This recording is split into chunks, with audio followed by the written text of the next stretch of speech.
Hello guys, this is Anna for Tech Kid Learning and you are watching Tech Kid YouTube channel. So today we will be discussing about Marquee and its direction tags in HTML. Marquee tag is used to scroll elements around the screen of the browser. Marquee direction is used to specify the direction of the scrolling text. So let's learn how to use them. Open your code editor and open a new window by pressing Ctrl+ and now write or paste the skeletal code. So to use the Marquee tag, just write Marquee in angular brackets as a tag, and then give the element that you want to scroll. Now let's use text. So let's write working of Marquee tag, and then close the tag by writing /Marquee in angular brackets. So now let's save it by pressing Ctrl+S and now let's give it a name. I will name it Marquee.html. And you should always remember to give .html extension while saving an HTML file. So go to the search option in the start button and search for the file name. Wait till the results come and then click on the file name.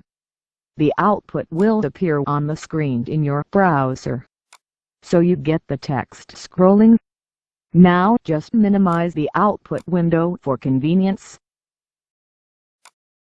As you saw, the text was scrolling towards the left direction, so the default direction is left. So now let's try adding different directions.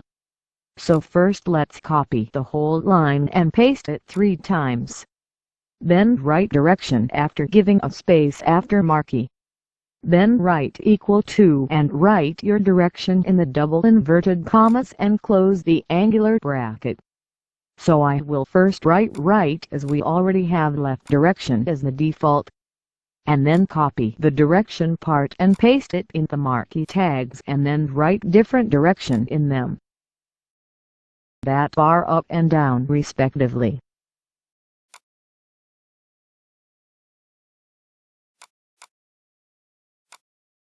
So now let's save it by pressing Ctrl+S, then open the minimized window of the file and reload the page. You will see the first text scrolls in the left direction by default. The second text scrolls in the right direction. The third text scrolls in the up direction. The fourth text scrolls in the down direction. So this is how Marquee can be used with direction. You can also add different elements with Marquee tags such as images, buttons, etc., upon which a separate explanatory video will be uploaded later. So I will end this video here. So please like, share, and if you are new to the channel, please subscribe and don't forget to set the bell icon to all